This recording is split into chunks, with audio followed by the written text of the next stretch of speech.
میں جو topic discuss کرنے والی ہوں وہ ہے سروائیکل کینسر یعنی کہ رحم کے نچلے حصے کا کینسر۔ پاکستان کے جتنے اعداد و شمار موجود ہیں ان کے مطابق ہر سال تقریباً 6000 خواتین میں اس کی تشخیص ہوتی ہے۔ اب سروائیکل کینسر کیوں ہوتا ہے، کیا رسک فیکٹرز ہیں، کن خواتین میں سروائیکل کینسر کے ہونے کے چانسز زیادہ ہوتے ہیں۔ السلام علیکم، welcome to my YouTube channel. This is me doctor Abeera Ali and I am a gynaecologist. آج آپ کے ساتھ میں جو ٹاپک ڈسکس کرنے والی ہوں وہ ہے سروائیکل کینسر یعنی کہ رحم کے نچلے حصے کا کینسر۔ تو سروائیکل کینسر خواتین میں ہونے والے کینسرز میں دنیا میں چوتھے نمبر پر اور پاکستان میں یہ دوسرے نمبر پہ ہے۔ پاکستان کے جتنے اعداد و شمار موجود ہیں ان کے مطابق ہر سال تقریباً 6000 خواتین میں اس کی تشخیص ہوتی ہے اور تقریباً 3200 خواتین کی اموات ہو جاتی ہیں۔ تو سروائیکل کینسر دو طرح کا ہو سکتا ہے۔ ایک ہے رحم کے منہ پر، 90% سروائیکل کینسر وہی ہوتا ہے جو کہ سروکس کے منہ پہ ہوتا ہے اور اس کو ڈائیگنوز کرنا بہت آسان ہوتا ہے۔ ایک چھوٹا سا ٹیسٹ ہوتا ہے پیپ سمیئر جس کے ذریعے یہ ایزیلی ڈائیگنوز ہو جاتا ہے۔ دوسری ٹائپ ہے کہ رحم کے منہ کے اندرونی طرف، تو 10 to 20% سروائیکل کینسر ایسا ہوتا ہے جو کہ رحم کے منہ یعنی سروکس کے اندرونی سائڈ پہ ہوتا ہے اور اس کی جو ڈائیگنوسس ہے وہ کافی مشکل ہوتی ہے۔ اب سروائیکل کینسر کیوں ہوتا ہے، کیا رسک فیکٹرز ہیں، کن خواتین میں سروائیکل کینسر کے ہونے کے چانسز زیادہ ہوتے ہیں۔ تو نمبر 1 پہ خواتین کی کثیر تعداد یعنی تقریباً 95% خواتین میں اس کی وجہ HPV وائرس ہے یعنی ہیومن پیپیلوما وائرس، جو کہ متعدد افراد سے جنسی تعلقات سے پھیلتا ہے۔ یعنی اگر آپ کے ایک سے زیادہ سیکشل پارٹنرز ہیں تو آپ میں سروائیکل کینسر کا رسک زیادہ ہے۔ نمبر 2 پر اس کا ایک بڑا رسک فیکٹر ہے سموکنگ، لیکن فارچونیٹلی ہمارے ملک میں زیادہ خواتین سموکنگ نہیں کرتی، تو یہ اوپر والے دونوں جو فیکٹرز ہیں یہ ہماری خواتین میں یہ کم ہیں۔ اچھا، اس کے بعد ہے بہت عرصے کے لیے مانع حمل دوائیوں کا استعمال۔ جب آپ لانگ ڈیوریشن کے لیے پلز یوز کرتے ہیں جو کہ کانٹراسیپٹیو ہوتی ہیں تو بھی اس سے سروائیکل کینسر کا رسک بڑھتا ہے۔ اب اس کے علاوہ ایڈز یا HIV انفیکشن جس کا خطرہ ہم جنسیت یا پھر متعدد افراد سے جنسی تعلقات ہو سکتا ہے یا استعمال شدہ کوئی سرنجز یا انسٹرومنٹس یوز کیے جائیں، تو جب ایڈز کا رسک زیادہ ہوگا، HIV کی انفیکشن ہوگی تو ہیومن پیپیلوما وائرس کی انفیکشن بھی زیادہ ہونے کے چانسز ہیں۔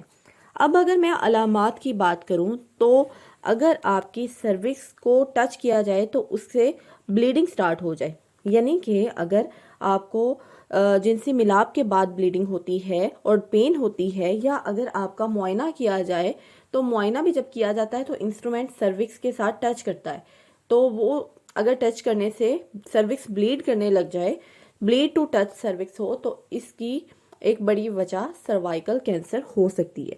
اگر آپ کو 2 ماہواریوں کے درمیان میں بلیڈنگ ہوتی ہے، یعنی کہ کبھی بھی رینڈملی آپ کو بلیڈنگ ہو جاتی ہے، تو بھی آپ کو سروائیکل کینسر ہو سکتا ہے۔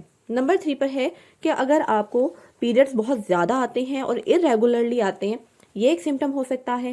نمبر 4 پہ ہے کہ ایک دفعہ آپ کی ماہواری رک گئی ہے یعنی مینوپاز ہو چکا ہے اور اس کے بعد بھی آپ کو بلیڈنگ ہو رہی ہے۔ نمبر 5 پہ ہے کہ لیکوریا کے ساتھ آپ کو اسمیل بھی بڑی اوفینسو قسم کی، ناگوار قسم کی آ رہی ہے، تو بھی آپ کو سروائیکل کینسر خدا نخواستہ ہو سکتا ہے۔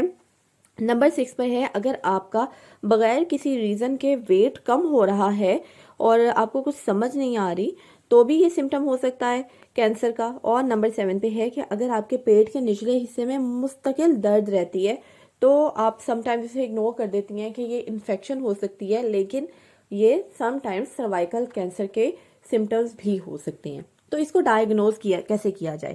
آپ نے ڈاکٹر کے پاس جانا ہے۔ اب ڈاکٹر اس کو کیسے ڈائیگنوز کر سکتی ہیں؟ نمبر 1 پہ یہ ہے کہ وہ معائنہ کریں گی آپ کے رحم کے نچلے حصے کا یعنی سروکس کا کسی بھی دوائی کے ساتھ۔ اس کو ہم کہتے ہیں visual inspection with acetic acid, یعنی کہ جو ایسٹک ایسڈ ہے وہ اپلائی کیا جاتا ہے سروکس پہ، اور جو چینجز ہوتی ہیں وہ کینسر والے ٹیشوز میں اور طرح کی ہوتی ہیں اور نارمل ٹیشوز میں اور طرح کی ہوتی ہیں، تو اس سے وہ ڈائیگنوز کر لیتے ہیں کہ یہ کچھ سسپیشس ہے اور پھر اس حصے کی بایوپسی لی جاتی ہے اور ٹیسٹ کروا لیا جاتا ہے۔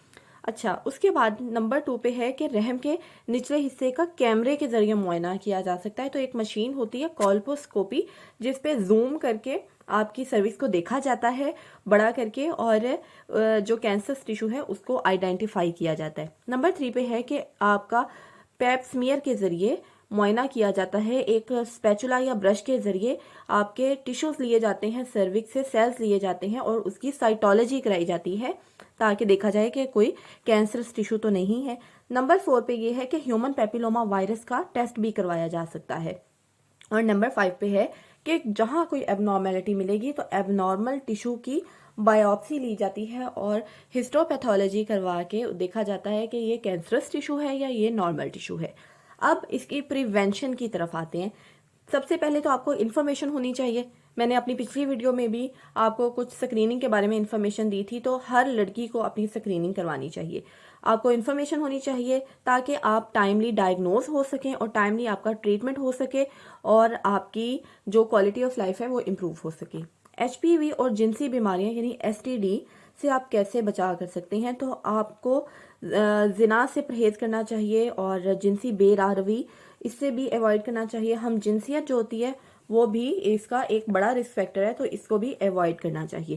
تو جن ممالک میں لڑکیوں کے کم عمر سے ہی سیکچول ریلیشن شپس ہوتے ہیں وہاں پہ ایچ پی وی وائرس کی انفیکشن کا چانس کافی زیادہ ہوتا ہے، تو وہاں پہ وہ لوگ ویکسین دیتے ہیں۔ وہاں 13 سال کی عمر سے لڑکیوں اور لڑکوں کو 6 ماہ کے بعد ایچ پی وی ویکسین کی 3 خوراکیں دی جاتی ہیں اور 25 سال کی عمر کے بعد ان میں کافی امیونٹی ڈیولپ ہو جاتی ہے، تو اس کے بعد انہیں کسی ویکسین کی ضرورت نہیں رہتی۔